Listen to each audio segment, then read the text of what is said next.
South Africa's under 20s playing in the under 20 World Cup in Chile, Amajita, they through to their first knockout rounds of an under 20 World Cup in years. We need we need to beat Zimbabwe with at least 3 goals. Sundowns, gone. Skikune, gone. Kaizer Chiefs, gone.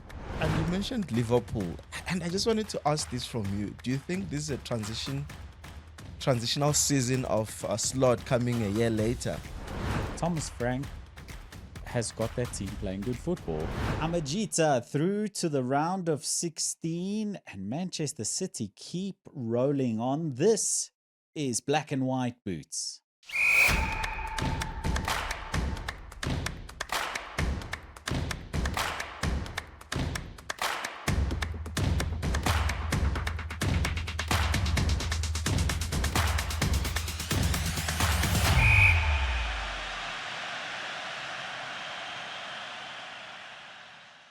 My brother, Manchester City keep rolling on is what I started off with.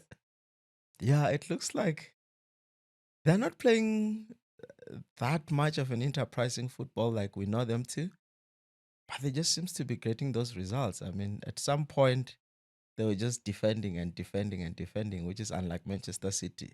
We know them as a possession team, you know, and it looks like they're just getting those results. That's absolutely it. And there was an article this morning that I came across on Sky Sports where they were saying, was the end of an era right off accurate for Manchester City, or was it just hype based on one set of bad results? And I thought to myself, this is exactly what I was speaking about last week, where I was saying, why did I write this team off when I looked at the squad that's at hand there? And maybe that is what you've just said is the most obvious explanation as to why everyone is sort of writing off Manchester City, is that it's not the same thing. The results are rolling in. Haaland scores goals, possibly the greatest goal scorer in the Premier League history in the Premier League format, but it doesn't look and feel the same. Not at all. Not at all. They are not as dominant as they were the past seasons, where they were just like winning game in, game out, you know. And right now it just seems as if they're just getting the results, and they're more about getting the results and nothing else. Well, Manchester United learned from trips to Brentford recently, and it's not an easy place to go get a win. And to actually come out with a 1-0 is still a very positive sign. Yeah. And we were talking about it, you and I, that Liverpool couldn't have needed this international break more. Whereas Manchester City could have perhaps done with a little bit more of a prolonged spell in this, just with the role of and the momentum of results that they've had. And you just felt that turn in the Manchester derby where everyone thought, well, this could go any which way because neither side was playing particularly well. And Manchester City dominated that fixture in many ways and then have just gone on, and you feel like they'd love a game on Wednesday night. True. But on the contrary, they've got some injuries. That's also. And international window like this sort of like give them a breather and maybe push more players to come back, you know.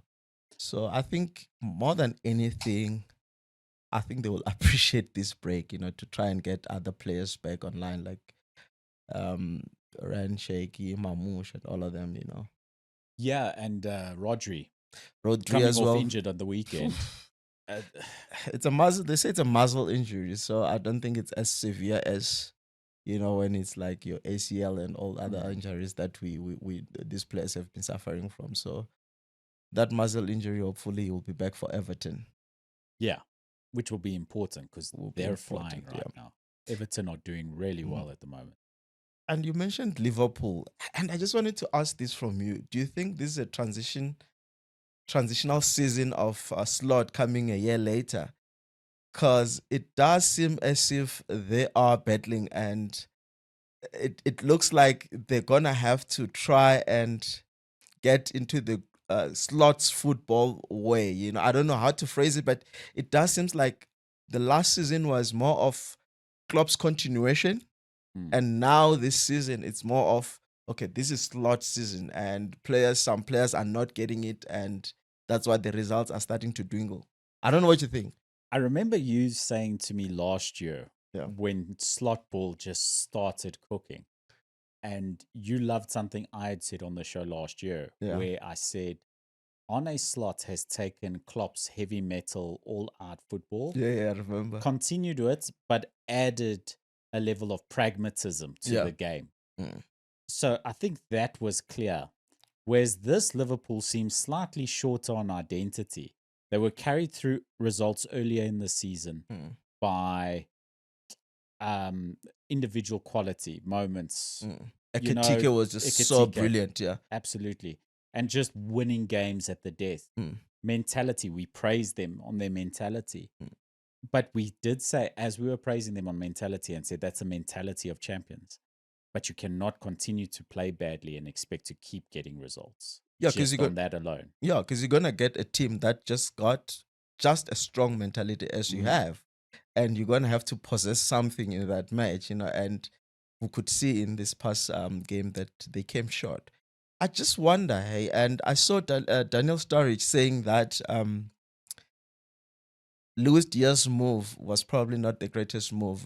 Talking about his tenacity in attacking, that Liverpool sort of like miss that kind of player in the current setup. I don't know how true that is, because I think they're littered with attacking talent if you look at their setup. Ekitike, Isak, Isak. Salah, Mm, and a lot of criticism on Salah in recent weeks, and mm. it's hard to criticize a player as great as Who has Salah. done so much for the team. The players go through dips. But Slot was saying last season that he allowed Salah to relinquish defensive responsibilities, knowing that he will take opportunities or create Mm. opportunities if you leave him up front. Something that's happened for Cristiano Ronaldo in the later years of his career, where they're like, okay, don't worry about the defensive responsibilities. Let other players do that. Yeah. You stay there. And Just grab any opportunity that comes your way. it impacted them against Palace. Mm. It impacted them in Europe in the week. So it's difficult to say because the position is so important to help cover the fullback. Mm.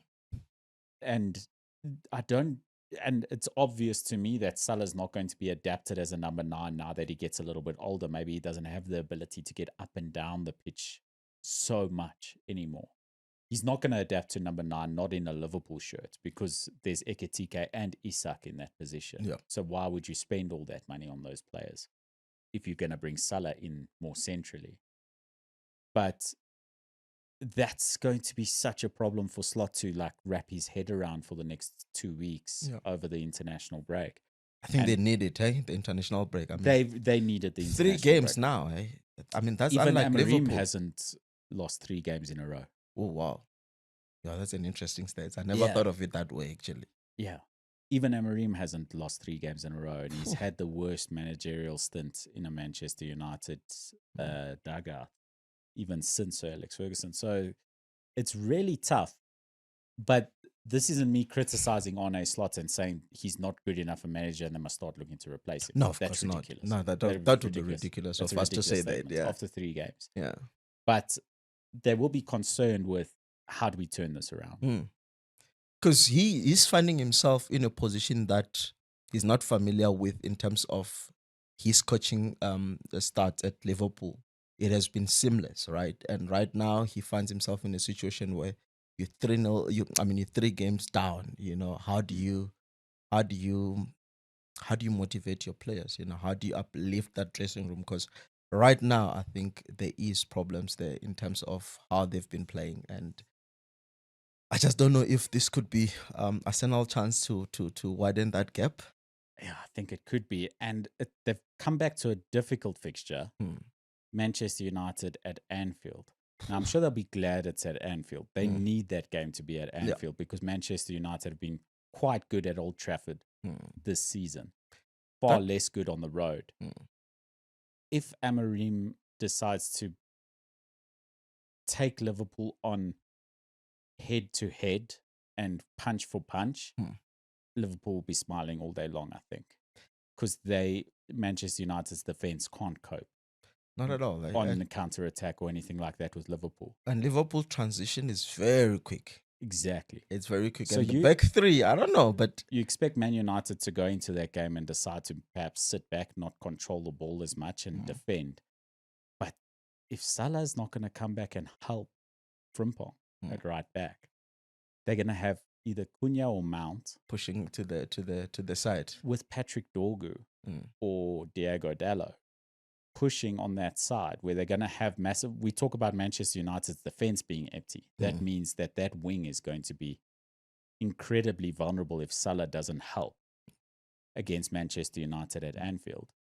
And Benjamin Sesko has shown that he can hold up the ball. So if Man United just sit deep against Liverpool and start playing the ball up high, it might be difficult for them to deal with this Manchester United side. However, you still think they've got enough to deal with Manchester United.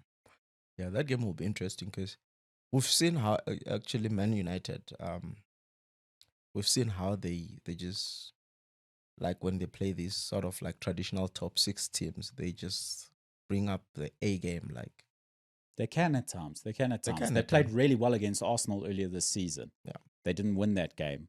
Arsenal were lucky to actually get the points in that game. Yeah, and even last season they did well against your cities as well. I think that's the fixture to look forward to. I think that's the fixture to look forward to. Of course, it's the fixture to look forward to any season. Yeah, but it's going to be a big fixture after the international break. Which players are coming back injured or fit, or what the story is going to be when the Premier League returns. Speaking of the Premier League, Tottenham Hotspur, they left it late against Leeds. They struggled a little bit against Leeds. But they've been playing good football, and they find themselves quite high up in the table. In fact, right on the tails of Liverpool there, just one solitary point behind. Wow. Their next game is against Aston Villa, who haven't necessarily been flying. Their form has turned recently. Yeah. Spurs are sitting third in the league, a point ahead of Manchester City, a point ahead of Bournemouth, and only 2 points behind their rivals Arsenal, who are top of the table. Thomas Frank has got that team playing good football, and they're grinding out results. They are, and when I was just checking out the stats, right, and Leeds had like 16 shots as compared to Tottenham of 9. You know, on targets they had like 4. Tottenham Hotspur had 3. Overall ball position was 84% for Leeds and 80% for those are passes. Sorry, 478 passes, 84% accuracy, and 374 for Tottenham. So it just goes to show you that they're in the mentality of winning. No matter how the stats are saying, they've got the results, and I think that what matters the most, you know. Absolutely, and you look at this. Who would have said 7 games into the season, Liverpool will have scored 13 goals, Spurs scored 13 goals? Yeah, it's crazy. Liverpool have conceded 9 goals, Spurs have only conceded 5. So the goal difference there is a goal difference of 4 for Liverpool, goal difference of 8 for Spurs. It's that solitary point behind that they are is what's the difference between the two sides at the moment. That's impressive. And the only 2 teams have outscored Spurs so far this season. One of them is Arsenal, who's only got 1 goal more than Spurs. Yeah. Their goal difference is terrific, though, because they've only conceded 3. And Manchester City, with the other. Manchester City with Erling Haaland, goal machine, scoring goals for fun. They've scored 15 goals, but they have conceded 6 to turn the season around because they didn't start it particularly well. So very interesting from Tottenham Hotspur's perspective. And Everton, another one we wanted to talk about, which is Manchester City's next opposition, like we said. Yeah. Jack Grealish coming back to face his old Manchester City side. And he's really doing well, actually. He's got some level of freedom in that Everton side to go on and perform the way that we know he can, the way that we saw at Aston Villa. Yeah. some players just aren't made for a Pep Guardiola side, and perhaps he's one of those. Yeah, I think so. And I was saying this to this other a friend of mine that it seems like Jack is not a kind of a player that you put him in a structure and sort of like cage him. You want to give him that free role. And at Manchester City setup, I don't think he had that much. Obviously, he did play well some games because Mhm. of his quality, but I think he strives more when he's got that free role. And we saw him at Aston Villa; he had that free role where he could just run with the ball, be creative with the ball and all of that. I mean, at Aston Villa, at some point he was playing as a number 10, Mm. and at City was coming from the flank. So I think he just enjoys being in a smaller team where he can just do as he wants, for a lack of a better expression. I think he's just that player. Do you think City should take him back? No, I think he doesn't fit in City.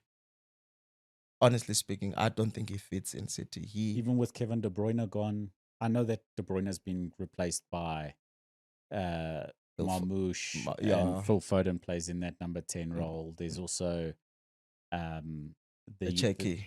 yes. Yeah. So There's just too much there. He won't. I think that's mm, why this deal had to happen. But you never know in football. But I just think he strives more in setups like that. Your Aston Villas, your Everton. I think that's where he will play his best football instead of being in a structure where there's certain way. There's an expectation on how you need to play, and then you have to stick to that. I agree. Let's switch over to Manchester United. Hmm.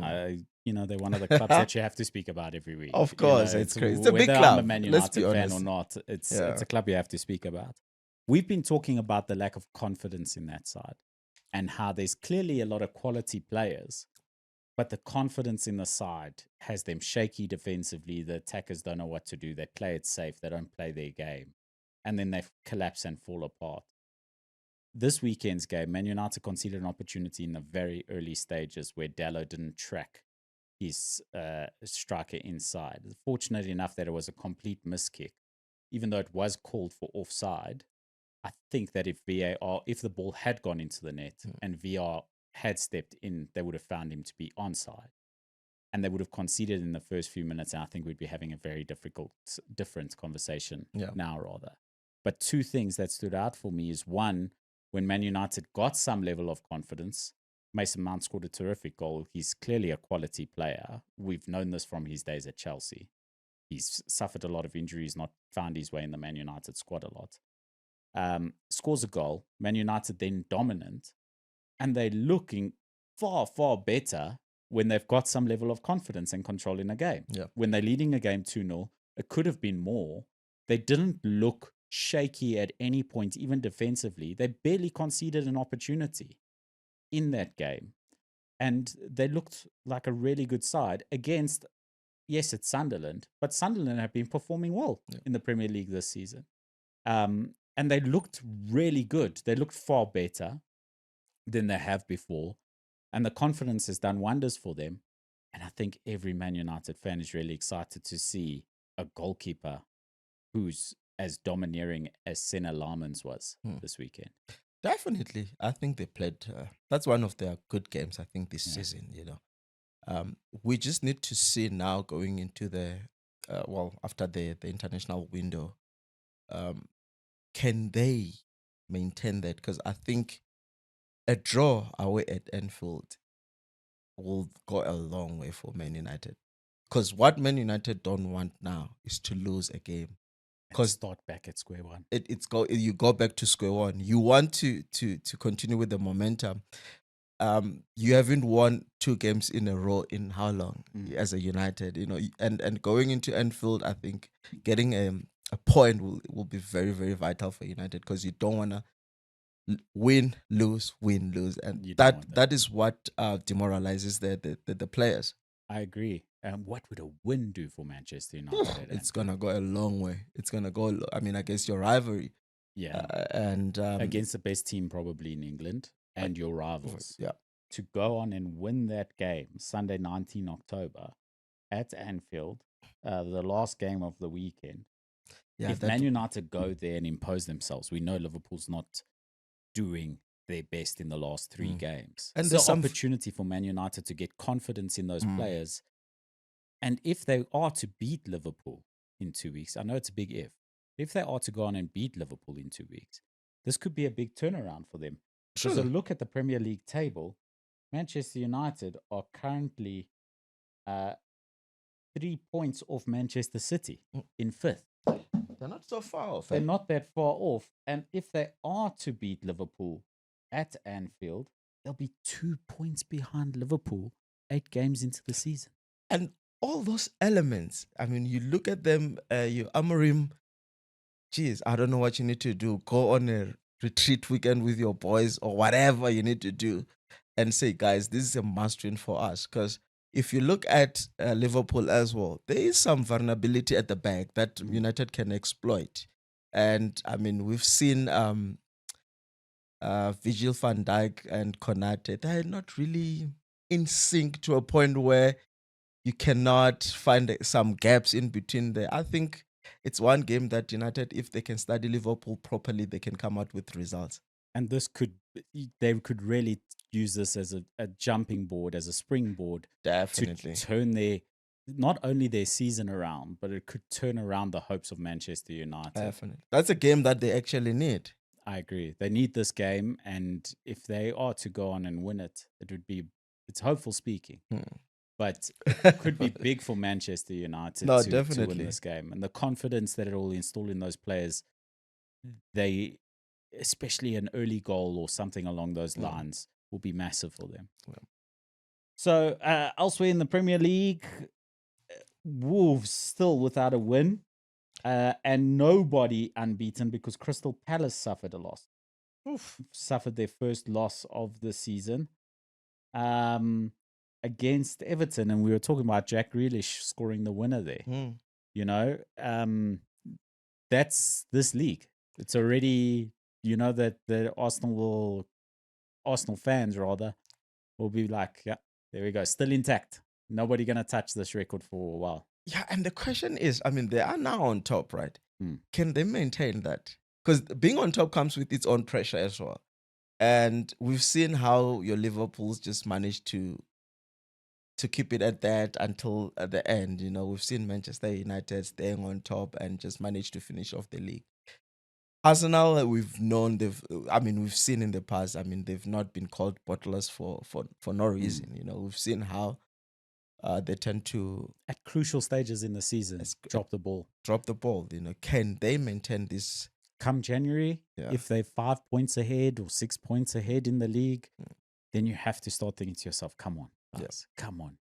Because that Christmas period is where they tend to lose it a little bit as well. Crucial period. Yeah, it's very critical. And then come the end of the season, to be consistent at the end of the season and keep pushing. That's going to be important. It's going to be important. And if I'm an Arsenal fan right now, my only worry is how long can we keep it at the top, And if they can go to the December break, December transition with on top and come out on top, then you almost like, what, it's closer to home than any other year, Right. That's a wrap of the Premier League. We'll get more into it. Obviously, it's international break now. So ahead of the Premier League returning, we'll speak a little more on that. Yeah, before it comes back, International football. Yeah. South Africa's under-20s playing in the under-20 World Cup in Chile. Amajita, they through to their first knockout rounds of an under-20 World Cup in years. Yeah, since 2009, I think. Yeah, it's a long time since they've qualified from the group stages of an under-20 World Cup. And against one of the favorites for the tournament, the USA, they played a terrific game. For me, I picked out a couple things. One, I thought the pitch looked like glass. I immediately thought to myself, oh, it's an artificial pitch. It was natural grass. So it was really silky smooth pitch. I think a lot of the players won't be used to that level of pitch that they found there. So that was impressive. And the reason I thought it was artificial is there's a right winger named April in that under-20 side that the studs clearly weren't working for him. He was slipping and sliding all of the time. But showing incredible skill and ability. He would fall over, slip, and then still be able to lay a pass from the ground. They had a tremendous performance against the USA. It's the goalkeeper, Smythe Lowe. He showed some real quality. He looks like a real prospect for the future. And then the boy that everyone's talking about, Kekana of Sundowns, he won man of the match and he scored the winning goal. It was physical. It was a tough physical battle, but there was a lot of pace, a lot of quality in the game as well. These boys are playing good football. Yeah, definitely. When I checked out that game, which I did not have the liberty to watch it in full, what I saw is that there is so much confidence in those boys, and this is at a tournament of that magnitude. More than anything, your confidence carries you because everybody can play football. That's why they are there. Now it's just the mentality and the confidence, right? Which is the same thing, more or less, right? And those boys really, really are showing that, you know what, we are here to participate. We're just not here to add numbers, and which speaks to the trajectory of South African football, which has been on an upward for a while now in different formats. If you look at Banyana, they've been doing well. Bafana, we've mentioned them. So that's really good to see, and I hope they can go all the way. And Coach Mdaka was saying that the most important thing for him is to ensure that the boys are confident going into the games, and we could see with the way that they're playing that they are really getting it. Because I watched the highlights for the opening fixture as well against France, Yeah. and they looked very good on the French side, as they always do, have a lot of quality in. True. And then they had the other fixture, which was against New Caledonia, which I don't know how they got to qualify. Honestly, those guys. Yeah, they've been they rolled were over whooping- by everybody. Yeah, they were. They were just donating France points and beat goals. them 6-0. Amajita beat them 5-0. USA, I And think the USA beat them as well. How much? The USA, I think they beat got them 9-1. Yeah, they got the highest score from them. Yeah, so that's why USA qualified top of the group with 2 wins and a loss because they beat France as well. And set for France, Yeah, so but France, South Africa, and USA qualifying from that group. And most importantly, Amajita will play against Colombia tomorrow night, 9:30, Wednesday, the 8th of October, 9:30 tomorrow night. I think I'm going to tune into that one. No, same here. I want to tune it. I want to see that one because it is a knockout round. It's the round of 16s. From here on, anything is possible, to be quite honest with you. Absolutely. And this is a Colombia side that drew to Nigeria yesterday or the day before. Yeah, so Nigeria managed a 1-1 draw with that Colombia side. So Amajita, good luck. We're with you. We're behind you. Definitely. Good luck with that one. Okay, moving on. Calling knockout. Yeah. Sundowns, gone. Skikune, gone. Kaizer Chiefs, gone. Okay, calling knockout.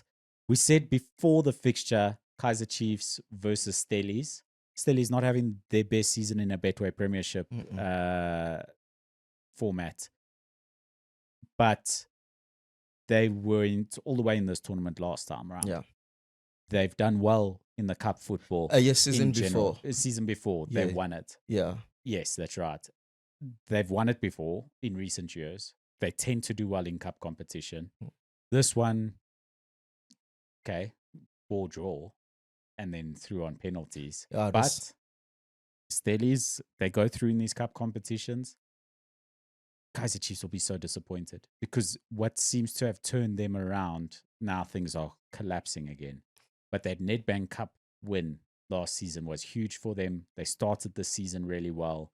Now their form has turned around. It was last week, Wednesday night, where they played against Amazulu. They drew that game where it was Kaizer Chiefs self-sabotage. Again, I mean, there was a goal ruled out for offside that should have never been played in the first place. It should have just let the ball go in and it's a goal. outrageous from Kaiser Chiefs. It feels like self-sabotage. It's like these guys get in their own heads. Yeah, and it speaks to, when you are Kaizer Chiefs and you are this big entity. In my view, you have to be decisive in what you're doing. Um, Kaizer Chiefs management should have decided if they're not going to continue with Nabi before the season started and call it a day. Now you've got a club that does not have a coach, right? And it looks like there isn't authority in that dressing room. It looks like players are not in sync. They're not playing for each other. It's just like it's like it's free for all. Everybody's just doing whatever they like.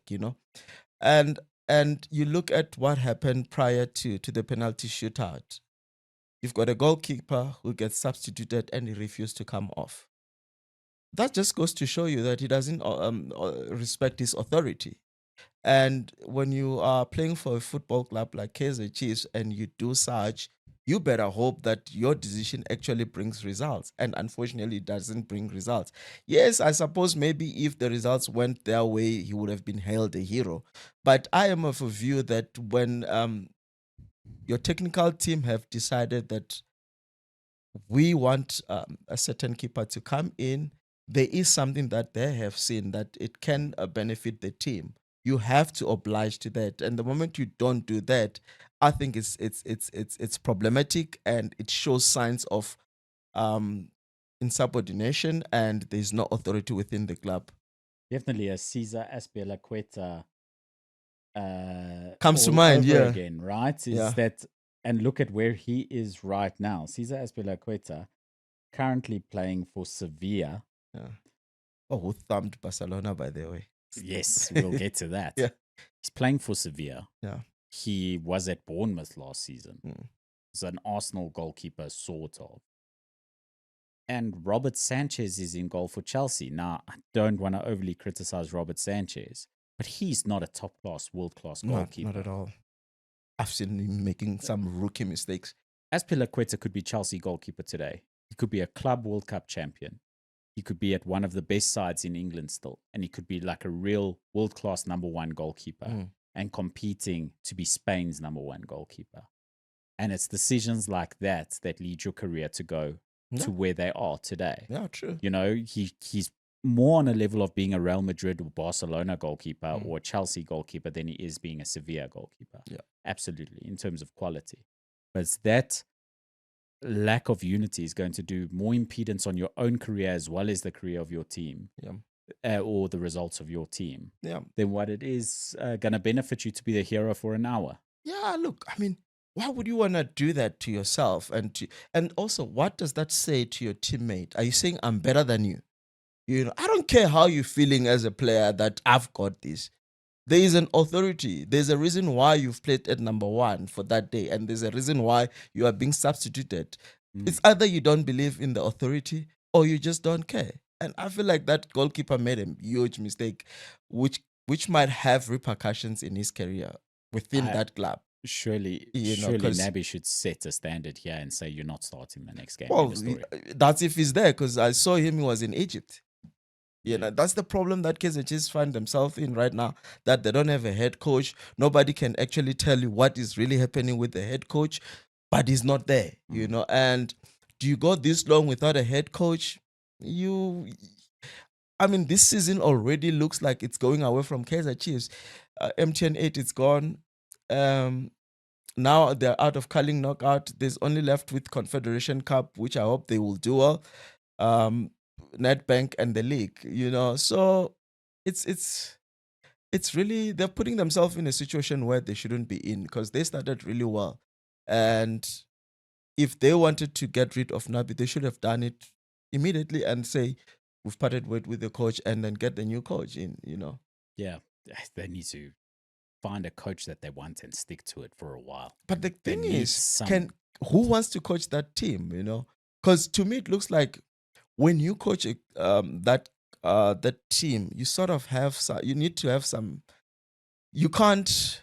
I don't want to say this, but you sort of have to be a yes man to the authority, and I think that's why a coach like Kevin Hart couldn't survive there, and this is why Nabi also is not really doing so well, or he's in the wilderness right now. It's because I think they stick to their guns, and it doesn't work out if you stick to your guns in that establishment. What a 3 weeks it's been. I mean, 3 weeks ago we were singing their praises. Kaiser Chiefs. It's crazy, man. It's crazy. I thought they were going to continue with Nabi because it does look like he was getting somewhere. They started well, and the momentum from the Nedbank Cup carried them over to the new season. And now it just looks like it's, they've taken, Yeah, it's taken a left turn. a left turn. It's crazy. Speaking of a left turn, another team that's crashed out of the Carling knockouts, Sundowns, also on penalties. It's crazy. I don't know what's happening with that football club, eh? Honestly speaking, I Are can't. our expectations just too high for Sundowns? Well, they set this. They They set set the that standard. standards, Yeah. and they're failing to meet the very same standard that they've set for themselves.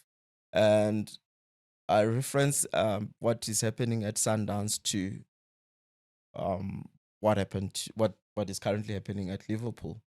Is it a transitional season coming a year later?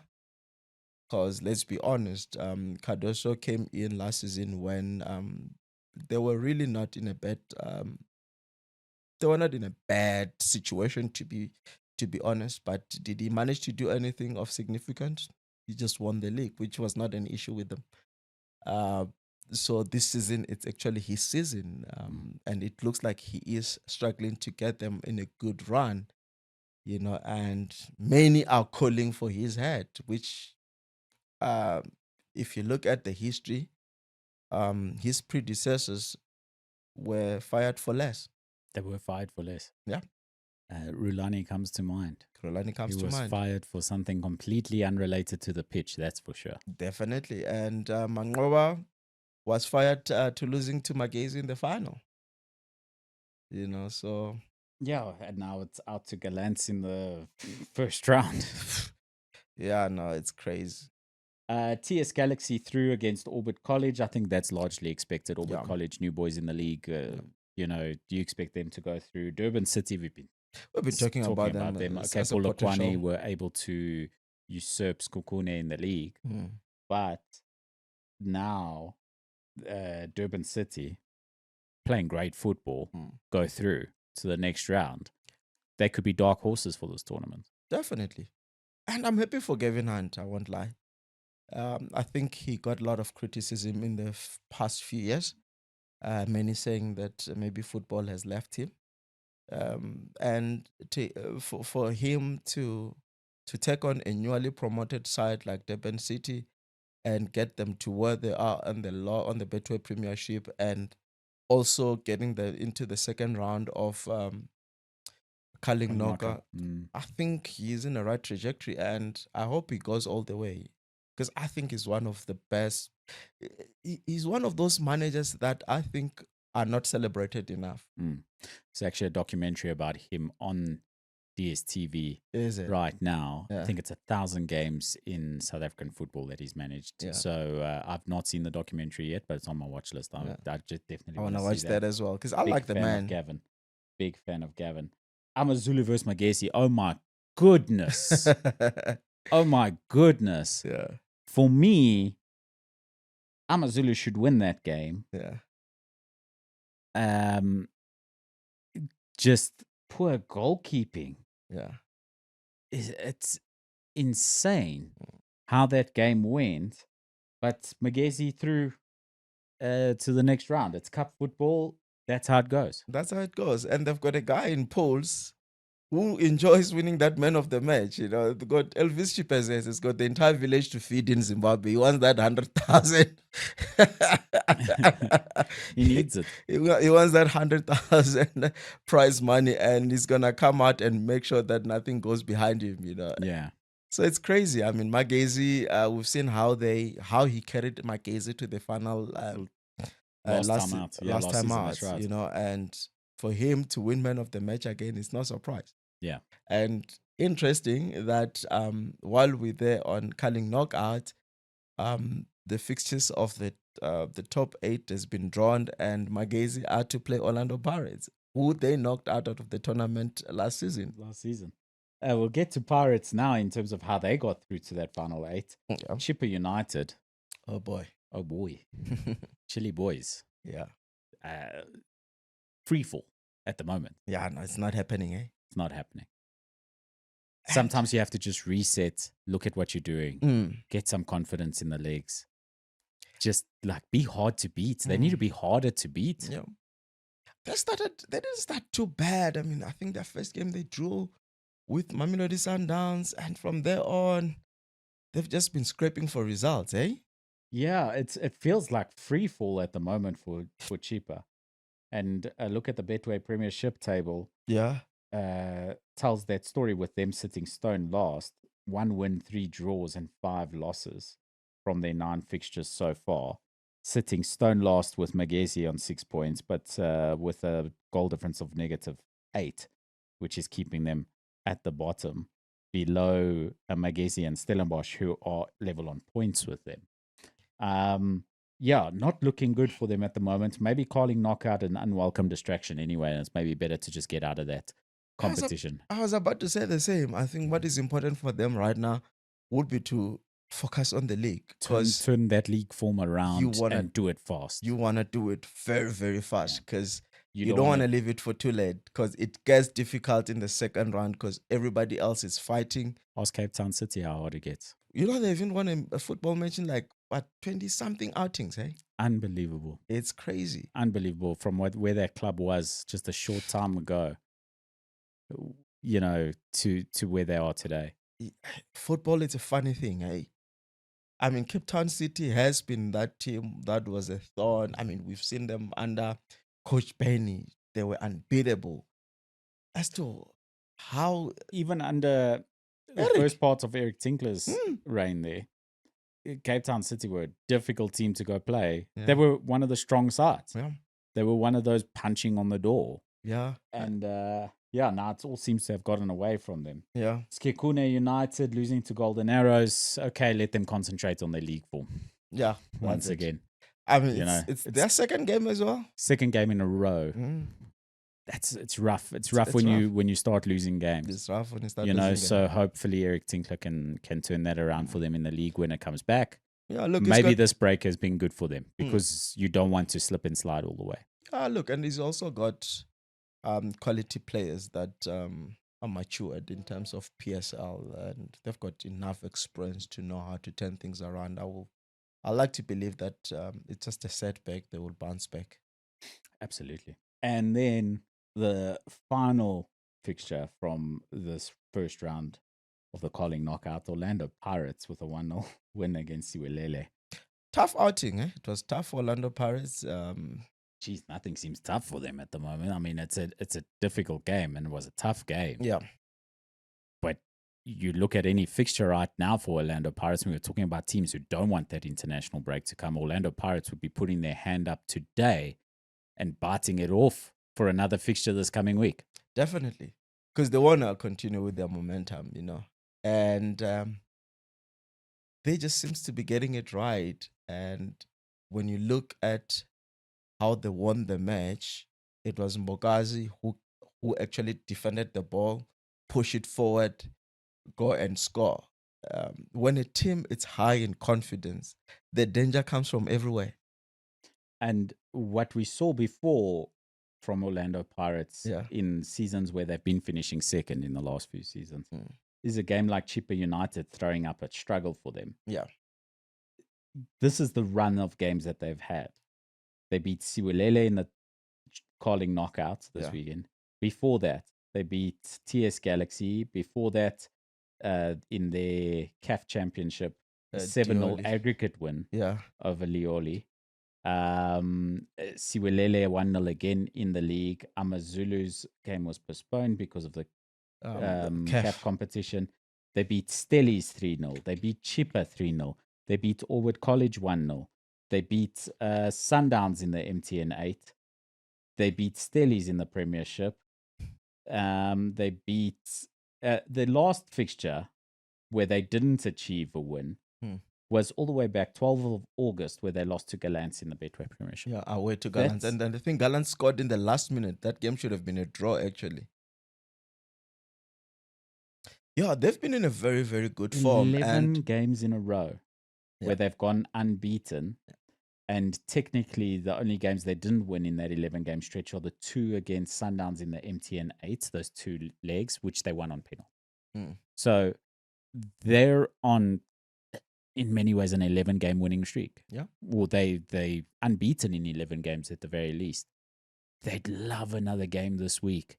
And they're going to be keeping their fingers crossed and hope everybody comes back fit from the international break. Definitely, because I think they've got them and Sandan, they've got the majority of the players. You mostly guaranteed that 4 or 5 players are going to feature in those two fixtures, and you just hope that they come back injury free, Mm.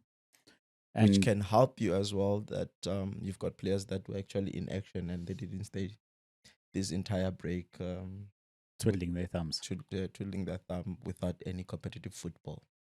Yeah, let's hope they come back on a high on confidence. Whether you're a Pirates fan or not, you hope those players are coming back on high on confidence because that would mean that they've won those fixtures Oh, bro. and that Bafana have qualified for the 2026 Bro, World Cup. jeez, we need that. We need those 2 wins, eh? Friday night, Zimbabwe versus Bafana FIFA World Cup 26 CAF qualifiers, 6 p.m. in Moses Mabhida Stadium in Durban. Gonna be a packed house. I'm hoping so, hey. I'm hoping so. I haven't checked the ticket sales. Actually, we can actually check from Yeah. those people's page that I don't even want to mention because we are in this nonsense because of them. Suffers website. Let me hide here. So this So- game is going to be key for the confidence Yeah, of the side going into that fixture against Rwanda. yeah. That's going to be important. But South Africa, first of all, just have to go win. Mm. But we as fans, we really want a big win in this one. We want to turn that goal difference advantage back in our favor. Yeah. So that we can get ahead of Benin. We need we need to beat Zimbabwe with at least 3 goals, and hope that they don't have answers for us, and nothing less than 2-3-0 win. It's gonna good for us unless the other fixture goes our way. Yeah. Well, particularly the Nigeria Benin fixture, Which is on Tuesday, next actually. week. Yeah. Yeah, that will happen, I think, simultaneously with That's our right. one That's against Rwanda. But more than anything, we just need to first get the first hurdle out of the way, which is Zimbabwe.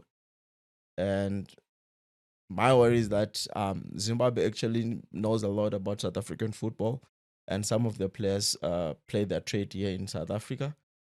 And they also have quality players overseas like Marshall Munetsi, who's playing for Wolves. So they're not going to be a pushover, and I hope we're going to take them as serious as we've taken a team like Nigeria and just exert ourselves from the minute go and try and demolish them from the get-go. Because anything other than that is not going to be good enough for us. Unfortunately, we find ourselves in a situation where there is just so much pressure. Absolutely. There's so much pressure of that game, and everybody's going to be looking at that game and wanting a result. And I hope our boys don't choke in that day. Yeah, and that's exactly what it would be, right? It would anything but a win, and largely a convincing win. Yeah. Would be disappointing. Yeah. And unexpected. And they should go on and win this game and win it convincingly. They really should. Definitely. And I mean, if results don't go our way, I couldn't really fault them. It's one of those things that you want them to win, and you also these guys have done everything. And these were games that they were supposed to be easier, where we were playing for maybe a draw. You know what I mean? And we couldn't ask for more in terms of advantage in this. It's Zimbabwe, through their own infrastructural failings, aren't able to host their home fixture in their country. Yeah. It gives an opportunity to have an extra home game. Yeah. But what a win.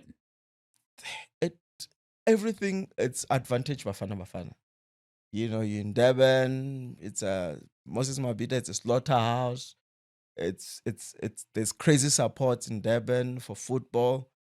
I'm hoping that I can see. I was checking this SAFA page. There's a drive to actually fill up that stadium. So I'm hoping that if all if all factors are in place, I'm hoping for at least 2-0, 3-0 winning. Yeah, let's go on and thump them by 7. Come on, boys.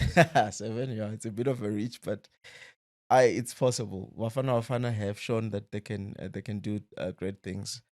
It's just that I don't know how much of this debacle will be of hindrance. Like On the sometimes, minds of the players. yes, like sometimes, like we did so much, we shouldn't find ourselves in this situation, or could be like, okay, it is what it is, guys. Let's just go and get this point. So I think it'll be just such a big lift ahead of the CAF, the Cup of Nations, African Cup of Nations. yeah, It could be so big where we look at this and be like, we got dock points over a stupid admin issue, and we are at the 2026 World Cup. yeah, To get that now in October ahead of the African Cup of Nations coming up at the end of the year, that could be big for us. Yeah. Let alone to just get to the World Cup and play there again, where a team like Bafana deserves to be. yeah, The last time we qualified for the World Cup was the automatic qualification for the Yeah. 2010 World Cup. and before that And it was in before that- 2002. That's a long time. That's crazy. It's a long time for a nation who's won the African Cup of Nations, yeah, that's got the sort of talented players that we've got, and who the should league be that we playing have, and the league that we have. we should you be know, up there. We every year. don't, the Bafana squad isn't exactly littered of players playing in Europe, etc., Yeah, which some would see as like, oh, okay, there's not enough quality in their side to be picking players up from Italy and Portugal and England, etc., and the likes. Similar to what Nigeria are able to do. They pick their squad from a lot of players who are playing European competition. yes, But it's also because our league is so good. We have such a strong league that a lot of our local players just continue to ply their trade here. yeah, definitely. Our league is so good. The physicality, we've got infrastructure, financial support, all of those things. I mean, we've got good things in terms of football happening in this country. Our trajectory in football, I think it's on the upward, and it should show with Bafana as well by qualifying. Well, Bafana, best of luck to you, boys. Yeah, I don't know And- if I can even raise this, man. This is Safa, but it basically means Bafana. Looking forward to Friday's fixture. We'll then be doing a review of that fixture and a preview Yeah. of the Rwanda fixture, Yes. as well as a full preview on Benin versus Nigeria Yes. next week, Yeah. Tuesday. Subscribe to the channel. Hit the notifications bell. Please share. Like, share it with your friends, comment and engage as Yeah. well. We want to hear from you. Yeah. Okay, let's wrap it up with the rest of Europe. Yeah. Barcelona. I mean, Lewandowski's penalty miss would have leveled the game. Would have been 2-2 at that point. Lewandowski, the man in front of goal for years now, missing a penalty. It's hard to take because they've been so very good. And now it's 2 losses in a row because of the loss to PSG in the Yes, Champions League. Yes. So it's difficult to take, but Barcelona will keep pushing on. They'll keep pushing on. It's another draw for Atletico Madrid. We were just talking about the Madrid derby last week and how Atletico Madrid could be pushing to put their hand up for another La Liga title, which it's normally in the hands of Real Madrid and Barcelona. Then they go on and draw the following fixture after winning a Madrid derby. I think that tells you all it needs to tell you in many ways about why Real Madrid and Barcelona win this league every year. Yeah, true.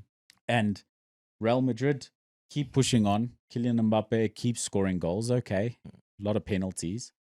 But with the quality that they've got, the quality that Barcelona have got, this is going to go to the end of the season once again, probably.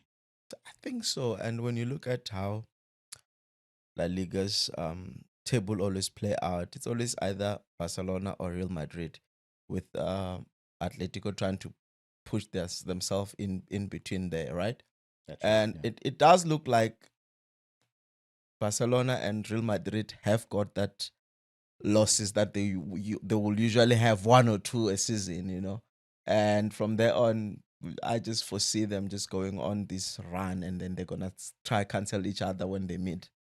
Yeah. And then looking at the table, it leaves Real Madrid 2 points ahead of Barcelona. So they're just shifting positions. Yeah, they're gonna shift. Every week. They're Mm. going to just overlap each other. It will be. I would like to see that going to the El Clasico. I think it's somewhere in October. It will be a good one because we haven't had. Let's be honest, we haven't really had good El Clasico since the departures of two greats, Yeah. from La Liga. It's the 26th of October. So Yeah. there's one more week of fixtures. Barcelona will take on Girona in their next fixture. And Real Madrid will be taking on Getafe in their next fixture. And then the Hope Bernabeu. they both win. Yeah. And then the Bernabeu will be hosting El Clasico on the 26th of October. At least it's a proper stadium. Yeah. Because I mean, Barcelona haven't moved back to their to Camp Nou yet. Yeah, so until such time. Serie A, blockbuster fixture this weekend. I watched it. What did you watch? Juventus against AC Milan. And no goals. 0-0. Competitive game. Two good sides, both pushing at the top of the table. Juventus, they will be happy with that result. They shouldn't be unhappy with it. Because it's AC Milan, let's be honest. AC Milan, that does keep them a point behind AC Milan. And they sit in 5th position in the league right now. But they are one of two sides who are unbeaten in Serie A. It's Juventus and Atalanta. They just have a lot of draws. That's the concern. It's a lot of draws. In 6 fixtures, they've won half of them, drawn the other half. But Juventus's run of games recently has included both Milan sides, and they continue to remain unbeaten. So they've gotten the Milan sides out of the way. And the only other team in the league that's unbeaten is Atlanta, and they drew their previous fixture as well. So Juventus currently sitting in 5th position, but in their last few fixtures, they've had some tough games. They also drew in the Champions League to Villarreal, and they drew to Dortmund in the Champions League as well. They're unbeaten in competition this season, in competitive competition this season. And it's looking really good for them in those terms. But they have had to play Atlanta, Inter, AC Milan. These are tough fixtures. Yeah. And that's why they were getting like draws. They beat Inter. The draw with Atlanta. But they also drew with Verona. And this is the concern with Juventus, is that they need to win games. So they need to start getting games over the line and getting points on the board. But elsewhere in Serie A, Napoli, Rasmus Højlund. So he left United and become a goal machine. Who isn't a goal machine with Kevin De Bruyne in the side? Of course. But Napoli currently sitting top, level on points with Roma, with 15 points each. AC Milan on 13 as they dropped points this weekend to Juventus, and Inter on 12 points with Juventus and 10 points for Atlanta. Roma really pushing, eh? Roma pushing. Wow. Roma back at it seems. Okay, it's early stages of the season. There's only 6 games played, and of course, it's not a Betway Premiership season. There are 38 games in a season. It's a bigger league, 20 teams in the league. So in Serie A, Napoli looking to retain their title. They're playing good football. But it's early stages, and it looks like it's going to be a slog all the way to the end with Inter Milan, AC Milan. Maybe Roma will continue this push. Juventus. It should be a good Serie A campaign. Yeah, definitely. Elsewhere in Europe, Bundesliga. Now that's an interesting one. Bayern Munich. And for me, it's unprecedented. Yeah. It's 10 competitive games without a loss. They've won every single one. And I think it's the first time. No one across Europe has done that now. No one has won their opening 10 fixtures. All 10 competitive fixtures. Is it a structure thing, or is it Vincent Company really that good? Do you want to give him his flowers yet, or not yet? Because I had people who had their reservations about him being a good manager. He is just in a team that's got a very good structure, but we've seen that alone does not win you games. They're buying everybody. They buy all the best quality. Well, that has never been a problem for them. That's and also true. Bayern Munich always buy the best players. They always buy the best players, and some managers were there and could not deliver what. Yeah, props to Vincent Company. I mean, Harry Kane scoring goals for free. Yeah. He's been tremendous. Fans of English football know how good he is anyway. I think Vincent Company is one for the future. I think he's one for the future. And if you remember, Marco, I once mentioned how I liked Burnley's style of play under Vincent Company. It's just that he did not have the personnel to execute his philosophy. It's an interesting take. Yeah, some managers need quality players. Yeah. And Pep Guardiola has been criticized for that in the past, where they say Pep's not Jose. Yeah. Jose can win it with a team that's not that good, whereas Pep needs the best players to go on and win it. Sometimes you're a good manager sometimes you're the best manager only when you've got the best players. Yeah. And that's a philosophy thing. And I don't think many people are critical of Sam Allardyce as a manager in terms of his credentials and his quality, but maybe he's better suited to making a team overperform versus a manager who makes good players perform adequately like Pep Guardiola. And we know Vincent Kompany, he's had Pep as a teacher and some of the top managers in world football in his time there at Manchester City. So look, all the best to them. I think they're going to run away with this league and quietly looking like favorites for the Champions League as well. I think they will always be favorites. One of. Yeah, one of. Real Madrid's always favorites before Champions League kicks off, and they're like, "Where's your money going?" Well, Real Madrid. If you're forcing me to bet, yeah, no, I'm sure the odds are like close to nothing for Real Madrid to win it. Yeah, it's crazy, but I think they will always be favorites. They are a quality side. Well, that's a wrap of Black and White Boots for this week. I'm Marco Martins. I'm Musuphi. Don't forget to subscribe, share, and like and comment. Let's engage. Danko. We'll see you next week.